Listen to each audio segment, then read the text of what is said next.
In a move that has sent shockwaves through the global tech industry, the United States has dramatically shifted its approach to semiconductor exports. After years of imposing strict export controls to limit China's access to advanced chips, the U.S. government has now reversed course, at least partially, by allowing Nvidia to sell its cutting-edge H200 AI chips to Chinese companies. The H200 is one of the most powerful AI chips on the market, capable of powering everything from advanced data centers to next-generation artificial intelligence applications. For months, Chinese tech firms have been scrambling to get their hands on these chips, which are seen as essential for staying competitive in the global AI race. But there's a major twist. Every sale of the H200 to China will now come with a 25% revenue share for the U.S. government. This is an unprecedented move, marking the first time Washington has directly profited from the sale of high-tech components to a strategic rival. The policy is designed to both generate revenue and maintain a degree of oversight over the flow of critical technology. Supporters of the new policy argue that it's a pragmatic compromise. They say it allows American companies to tap into the lucrative Chinese market while ensuring that the U.S. government has a stake in every transaction.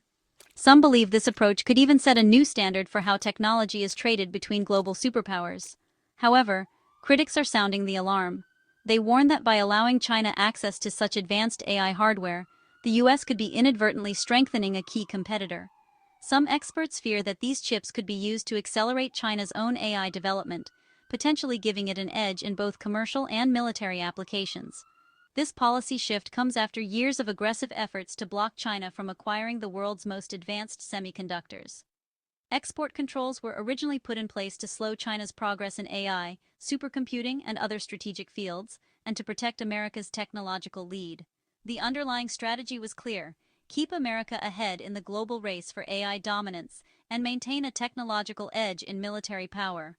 For U.S. policymakers, the stakes couldn't be higher, as AI is increasingly seen as a critical factor in national security.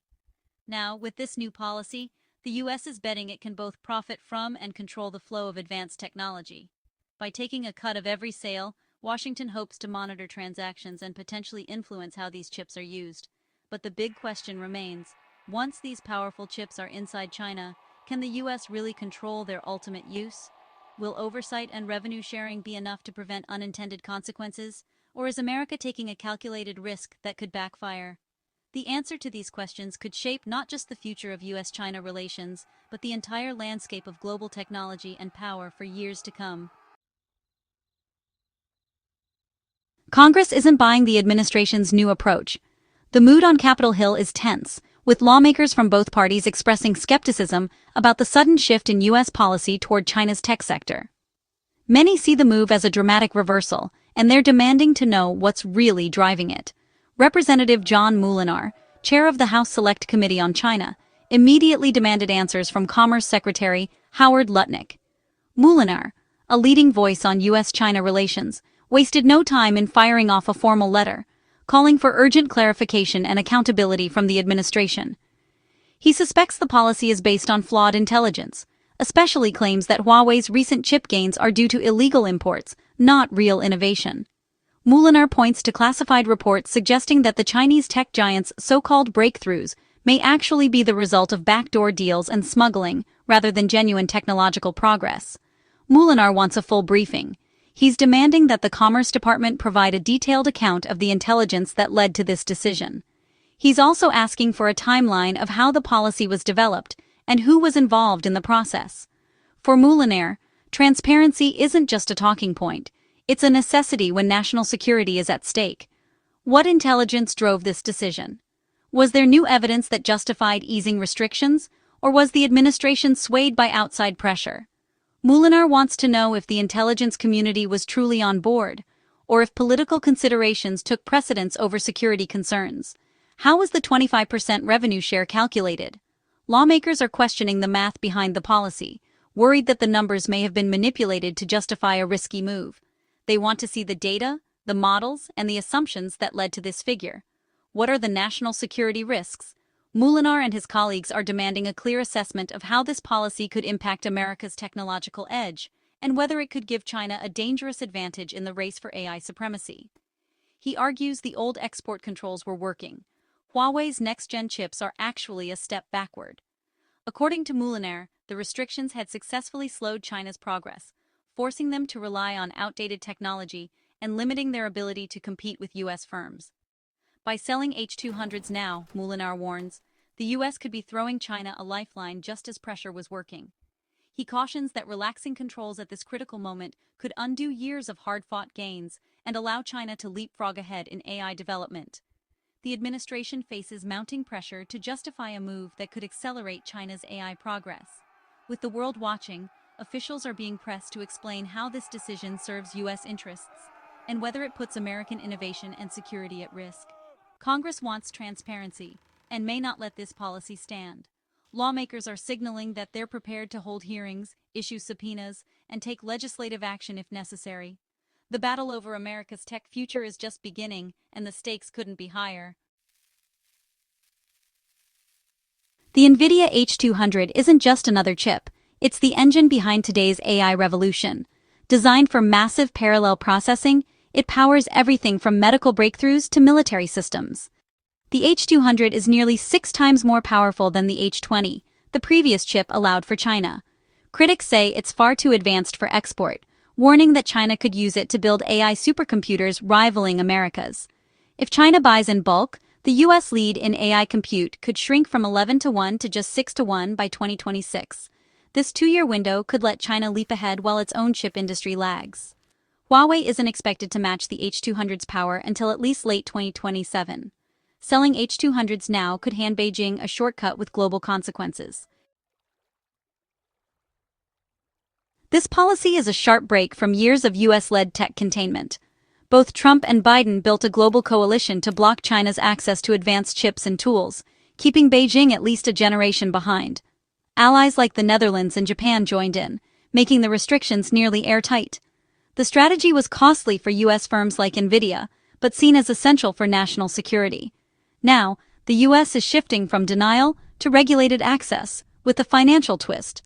Allies and adversaries alike are left questioning America's consistency. Is this a sign the old strategy failed, or a risky new experiment? The world is watching to see if this gamble pays off, or backfires. The administration refers to its approach as strategic triangulation, a calculated move where the U.S. allows China access to advanced chips, but deliberately withholds the most cutting-edge technology. By doing so, the U.S. aims to maintain a delicate balance, providing China with enough to keep it reliant on American innovation, but not enough to let it leap ahead. This strategy is designed to keep the upper hand in the global tech race, while still reaping significant economic benefits from the Chinese market. The primary goal is to keep China dependent on U.S. technology, slow down its push for self-sufficiency, and at the same time, channel profits back into American research and development. With a 25% revenue share from these chip sales, the U.S. hopes to fund the next wave of innovation, ensuring it stays ahead in the tech race. This approach is seen as a way to both manage risk and maximize reward, threading the needle between economic interests and national security. Supporters of this policy argue that imposing a total ban on chip exports would be counterproductive. They believe China would eventually catch up by developing its own technology or sourcing chips from other countries. In their view, engagement, albeit limited, buys time for the U.S. to innovate further, while also keeping a close watch on China's technological progress. They see it as a pragmatic compromise in a world where absolute control is nearly impossible. However, critics are deeply concerned. They argue that even the slightly restricted H200 chip is still far too powerful to be safely exported. These chips, they warn, could easily be repurposed for advanced artificial intelligence applications, including those with direct military implications. The fear is that by providing China with such capable hardware, the U.S. is inadvertently fueling the very competition it seeks to restrain. Critics warn that this policy could supercharge China's AI sector, giving it access to foreign chips in the short term, and, perhaps more importantly, the motivation and resources to accelerate its own chip development for the future. They argue that this could create a scenario where China not only benefits from American technology now, but also becomes a formidable competitor in the long run.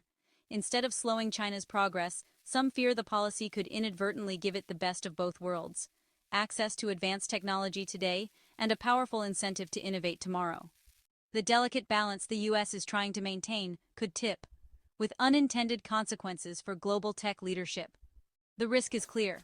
America may profit handsomely in the short term, but could ultimately lose its long-term technological edge if China manages to close the gap.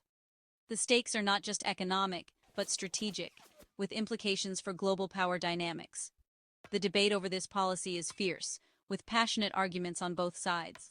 As the world watches, the outcome will shape not only the future of technology, but the balance of power between two global giants. Huawei is at the center of the storm. The White House claims China's chip progress made export controls obsolete, but critics say Huawei's gains came from smuggled chips, not homegrown breakthroughs. If true, the old policy was working. China's domestic chips are still behind. Allowing H200 sales now could reward illicit behavior and bail out a struggling rival. Meanwhile, reports suggest Chinese firms may reject the H200, preferring weaker domestic chips under government orders. If China won't buy, the US gets no revenue and loses leverage. The entire strategy could collapse if Beijing doubles down on self-sufficiency. The outcome remains uncertain and risky for both sides. America's sudden policy shift has rattled its allies. Countries like Japan and the Netherlands, who joined the US in restricting chip sales, now see Washington cutting its own deal. This could erode trust and make allies less likely to follow America's lead in the future. For China, the move is both an opportunity and a warning. Access to top chips now, but a reminder to never rely on US tech. The global consensus on tech controls is fracturing. Some nations may seek their own deals, while others tighten restrictions. The result: a more chaotic, unpredictable tech landscape worldwide. Congress is fighting back with new legislation, the Safe Chips Act. Introduced by Senators Ricketts and Coons, it would lock in strict export controls for 30 months, blocking sudden policy shifts. The bill requires Congress to be notified before any advanced chip exports, giving lawmakers a chance to intervene.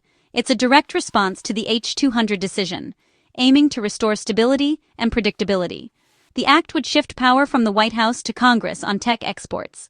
The battle over this bill will decide if U.S. policy stays flexible or becomes more rigid and consistent. The stakes: America's long-term tech strategy and national security. The H200 sale has thrown the U.S.-China tech war into uncharted territory.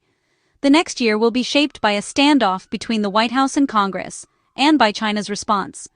If Chinese firms buy the chips, America profits, but risks boosting China's military AI. If they refuse, the U.S. strategy could unravel, exposing the limits of economic leverage. Allies are watching closely. Trust in U.S. leadership is on the line. The core dilemma remains: can America engage economically with a rival without sacrificing security? The answer will shape the global balance of power for decades to come.